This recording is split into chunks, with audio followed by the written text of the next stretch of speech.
Le marketing industriel, ça donne quoi? Dans le podcast Miti, on donne la parole à ceux et celles qui le vivent au quotidien.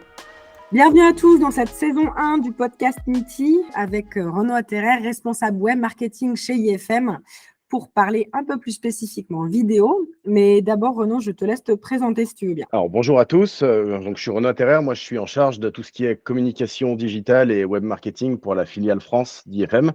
Voilà, ça concerne donc l'animation des sites web, les multimédias, l'animation notamment de LinkedIn, tout ce qui est SEO, SIA, la génération de leads, les emailing et tout ce qui est digital. Ok. Est-ce que juste tu peux nous présenter très rapidement IFM, voir un petit peu le secteur dans lequel vous êtes, etc., pour ceux qui ne connaîtraient pas? IFM, société allemande, comme beaucoup de sociétés dans ce milieu-là, présent dans 90 pays avec à peu près 8500 employés dans le monde. On est environ 110 en France, peut-être un tout petit peu plus maintenant, 112. On est fabricant de solutions d'automatisme hardware et software. Et la particularité d'IFM, c'est qu'on est très porté sur l'innovation et sur les solutions Industrie 4.0. Donc voilà, des solutions qui vont de la récolte de data avec les capteurs jusqu'à la remontée et le traitement de ces données et jusqu'à l'ERP. Et est-ce que avant IFM, tu avais déjà eu des expériences dans le marketing industriel?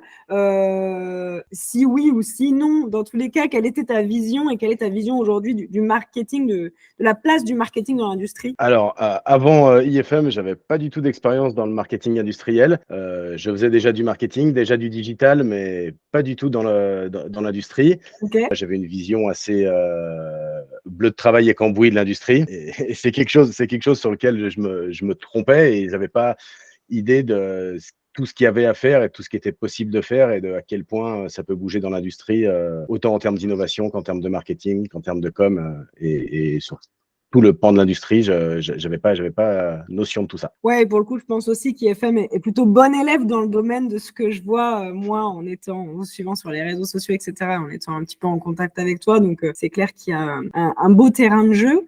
Et justement, en parlant de terrain de jeu, pour vous, là, dans ton service, c'est quoi un petit peu les grands enjeux, les grands défis de votre strat marketing com, là, sur les prochaines années? Alors, les grands enjeux, ça reste toujours d'assurer et d'augmenter la notoriété d'IFM auprès et de nos clients déjà existants et de nos prospects. Et là-dedans, je dirais qu'il y a deux pans qui existent. Il y a le fait de continuer à communiquer sur nos capteurs, sur nos produits. Ça, c'est un point sur lequel on a déjà une notoriété qui est assez importante. Mais voilà, il est toujours important de communiquer sur nos nouveautés, de communiquer sur toutes les gammes qui peuvent exister chez nous. Et il y a un deuxième enjeu qui est vraiment très important, qui est autour de l'industrie 4.0 et autour de notre offre, notamment notre offre IO-Link et notre offre sur notre plateforme IIoT qui s'appelle Moneo, où là, on a un enjeu très important à être connu et reconnu comme un fournisseur de solutions 4.0. Donc, c'est plutôt ce volet-là sur lequel on se concentre. Ok. Et du coup, comment vous mettez ça en place? C'est justement à ce moment-là que vous avez décidé d'intégrer plus la vidéo parce qu'il y a des choses tangibles à montrer, parce que vos personas sont très sensibles à ce support de communication-là. Enfin voilà, comment vous avez fait? Alors, je dirais pas spécialement que le fait qu'on ait mis en place de la vidéo, c'est spécialement lié à ce côté fournisseur de solutions, même si D'accord. ça arrivait plus ou moins en même temps, mais c'est pas spécialement ça. Il y a eu la volonté chez IFM France de recruter quelqu'un sur le digital. Ça a été fait aussi. Il y a des équipes en Allemagne qui ont été recrutées aussi plus ou moins au même moment, et il y a eu cette vision, et c'est une chance que j'ai chez IFM, c'est qu'il y a cette vision qui donne de l'importance au marketing et à la com et qui met des moyens et financiers et humains en place pour être plutôt innovant en la matière. En tout cas, on essaye de l'être. Et donc, il y a eu cette volonté assez tôt de partir sur le digital, et autant au niveau de la maison mère qu'au niveau d'IFM France, on a tout de suite tous été d'accord sur le fait que la vidéo était un format qui était adapté et à cette communication digitale et aussi au message que nous, on a à passer. Ouais, ok. Donc, ça faisait vraiment, voilà, c'était une brique de la stratégie digitale plus globale. Exactement. Ok. Et comment vous, sur la vidéo plus spécifiquement, du coup, à ton avis, quels sont justement les bénéfices et pourquoi il faut s'y mettre dans l'industrie, même si c'est vrai que nous, de notre point de vue aussi, c'est chez Miti, on le voit de plus en plus, hein, ça fleurit sur les réseaux sociaux, sur les sites web des industriels, etc. C'est vraiment un des supports qui, je pense, fait quasi l'unanimité. Mais il y a aussi parfois le travers de ah, bah, faut que je fasse une vidéo, mais finalement, voilà, on en perd un peu le pourquoi du comment et le calcul du ROI, etc. Quelles sont un petit peu pour toi les bases à avoir quand on se lance là-dedans? Alors, les bases à avoir, c'est avant tout de savoir pourquoi on le fait, qu'est-ce qu'on veut dire et quel message on veut passer avec une ou plusieurs vidéos. Ça me paraît être la base et ça déterminera aussi quels moyens on met, que ce soit des moyens en interne ou par un prestataire. C'est super important. Il existe plein de formats vidéo et c'est aussi ça qui en fait un format super intéressant, c'est que voilà, on peut faire de la vidéo corporate, on peut faire de la présentation produit, on peut faire du témoignage client, on peut faire des motion design plutôt pédagogiques ou voire même techniques. Enfin voilà, il existe plein de formats. C'est aussi parfois le risque un peu de s'y perdre, donc c'est quelque chose qui se prépare à l'avance. Qu'est-ce qu'on veut passer comme message, vers quelle cible et du coup quel format on va utiliser et quels moyens on va mettre là-dedans. Donc ça, à mon avis, c'est la base, avant de se lancer. Ensuite, il faut, à mon avis, exploiter, et c'est aussi un des avantages de la vidéo, c'est qu'on peut l'exploiter sur quasiment tous les types de supports de com. Bien sûr, les réseaux sociaux, notamment LinkedIn, nous, c'est là qu'on en exploite, enfin qu'on les exploite quasiment toutes et qu'on en tire le plus gros bénéfice. Mais une vidéo, une fois qu'elle existe, on peut la mettre sur LinkedIn, on peut la mettre sur son site web, on peut la mettre dans sa newsletter, dans un emailing plus spécifique qu'une newsletter. On peut l'utiliser sur les écrans d'un salon, on peut l'utiliser même en clientèle par un commercial. Enfin, voilà, ça c'est aussi un point, il faut exploiter au maximum. Ça représente souvent un certain coût, ou en tout cas un certain investissement et un certain temps passé par plusieurs personnes dans l'entreprise.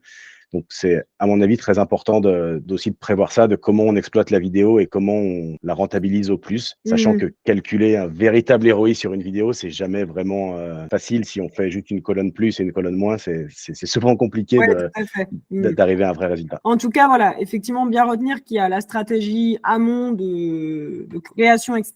Puis vraiment ne pas négliger la stratégie de diffusion, effectivement, et de capitalisation. J'imagine qu'il y a aussi tout le côté découpage que vous devez pas mal faire, ou alors des teasers.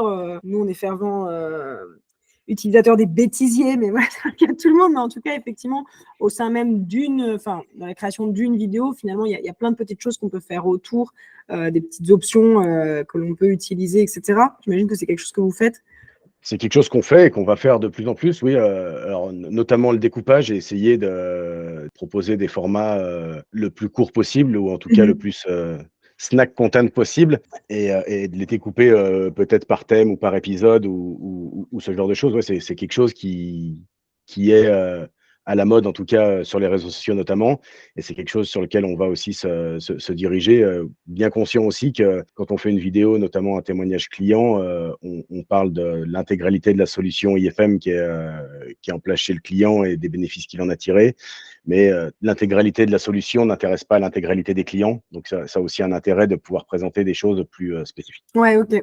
Et tu parlais tout à l'heure de bénéfices, justement, pour un responsable marketing ou même un dirigeant industriel qui hésiterait à se lancer dans la création de ce type de support pour venir soutenir sa stratégie de com plus globale. À ton avis, même si je suis complètement d'accord avec toi qu'on ne peut pas avoir un ROI clair et hyper tangible sur la vidéo, quels sont les bénéfices qu'on peut en tirer quand même lorsqu'on a besoin d'aller convaincre sa hiérarchie ou que soi-même on doute un petit peu? Les bénéfices, ils sont et en termes de notoriété et d'innovation. Proposer une com innovante, ça fait aussi partie de l'image qu'a la société. Et si on est innovant dans la com, ça sera, à mon avis, plus facile de faire passer un message comme quoi on est innovant tout court. Oui.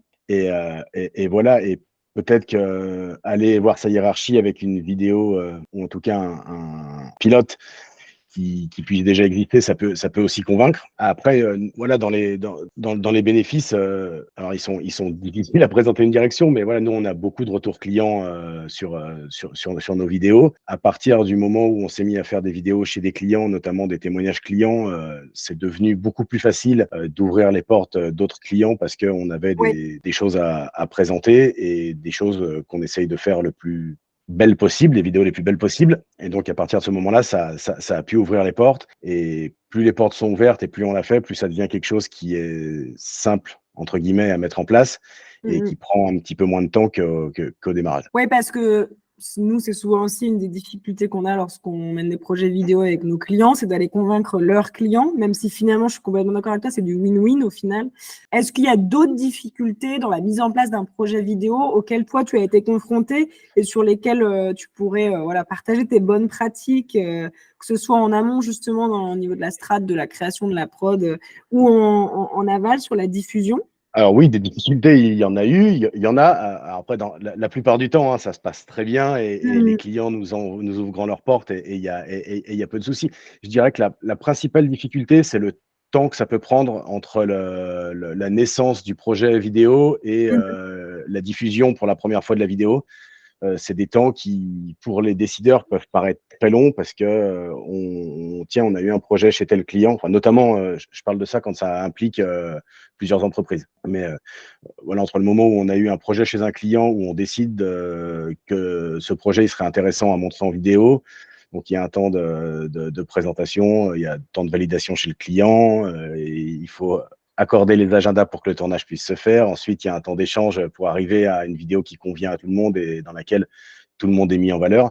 Donc ça peut prendre du temps et des fois, c'est pas évident à comprendre pour des personnes qui sont pas directement impliquées dans le projet. Donc ça, c'est une petite difficulté, mais qui est importante à savoir et qui arrive très souvent. Après, l'autre difficulté, ça peut être quand il y a un manque de préparation en amont du projet, c'est-à-dire qu'on n'a pas, et nous, ça nous est arrivé au début aussi, on n'a pas tous les bons documents de validation ou on parle pas aux bons interlocuteurs et on se rend compte finalement, parfois trop tard, que la vidéo n'a pas été validée par tout le monde ou ce genre de choses. Voilà, c'est quelque chose, c'est quelque chose qu'il faut vraiment soigner en amont, bien prévenir l'intégralité des personnes qui sont concernées et qui seront dans le circuit de validation en amont, que le jour où on arrive sur le terrain, tout le monde soit au courant et faire en sorte que voilà, le jour J du tournage, tout puisse être fluide et qu'on puisse vraiment se concentrer sur la vidéo. Ok. Et est-ce que en interne, c'est facile de convaincre tes collègues de participer, de faire des interviews, etc. Est-ce que vous arrivez à le tourner aussi, genre sous forme un peu de team building, parce que finalement c'est plutôt des moments sympas après coup, même si souvent les gens sont un peu stressés au début. C'est des expériences qui sont assez particulières et voilà, assez original dans son quotidien professionnel. Comment tu fais pour convaincre tes collègues pour le coup? Alors, c'est toujours des expériences sympas, mais pour qu'ils le sachent, il faut qu'ils l'aient accepté. C'est ça. Alors, ça dépend des personnes, hein. Il y a des personnes qui sont très volontaires dans l'exercice.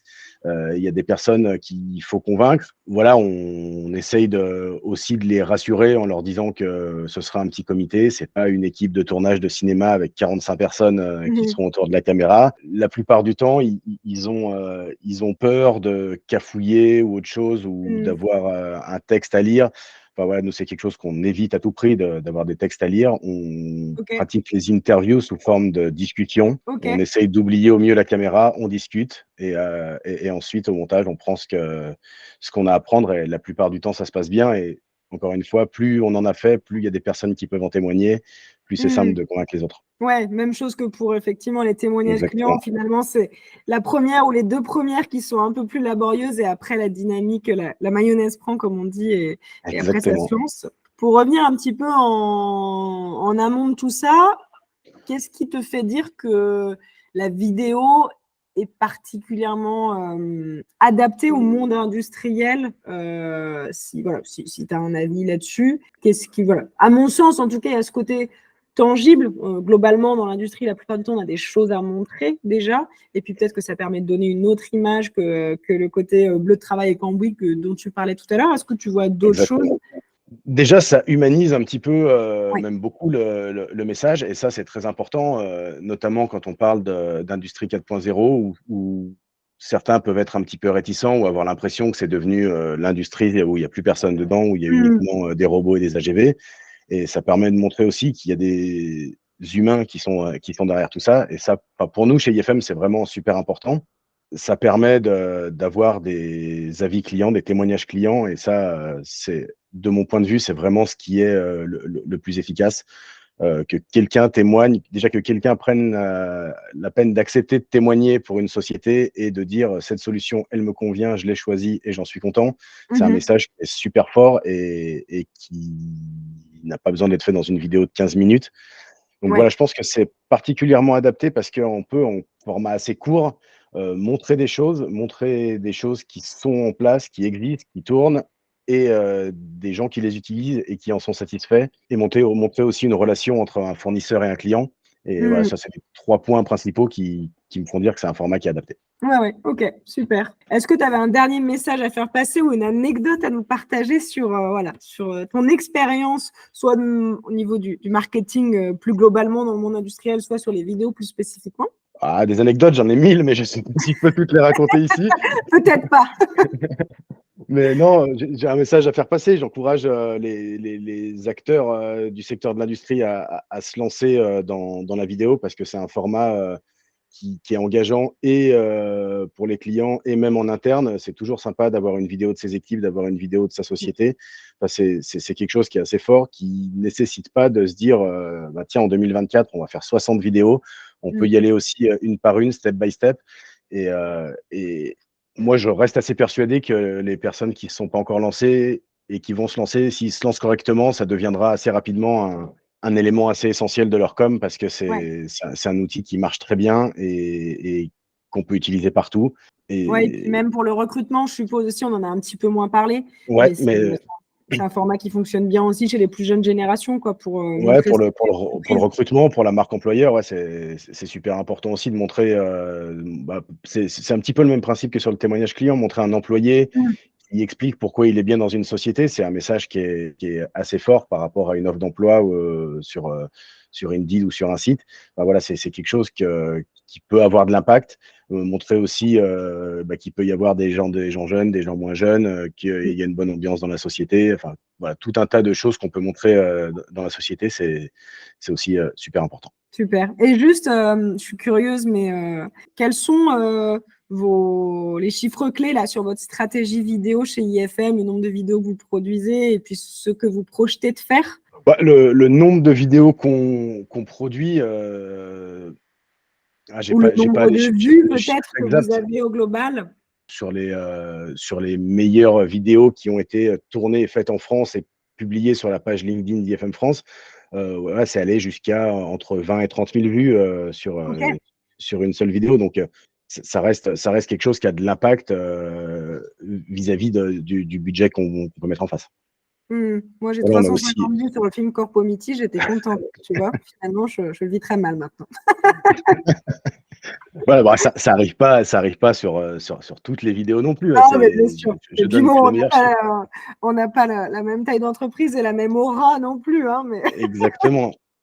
Mais voilà, on a aussi eu plusieurs fois des retours sur des vidéos, encore une fois, des témoignages clients qui ont joué un rôle important. Alors, c'est pas le seul élément, évidemment, mais qui ont joué un rôle important sur des projets qui sont tombés.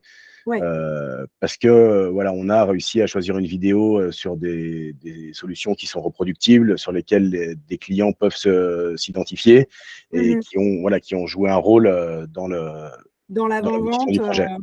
Ouais, ok, super intéressant. C'est des choses effectivement auxquelles on ne pense pas forcément, on pense notoriété, etc. Mais ça peut avoir aussi un vrai impact business, en tout cas être un argument supplémentaire de conviction, quoi. Clairement. Eh bien, écoute, merci beaucoup de nous avoir partagé tout ça et puis de nous avoir encouragé même si nous, chez Miti, on est évidemment déjà convaincus. Je te souhaite une excellente journée et puis moi, je dis à bientôt à tout le monde pour un prochain épisode. Merci, Renaud. Merci pour l'invitation et à bientôt.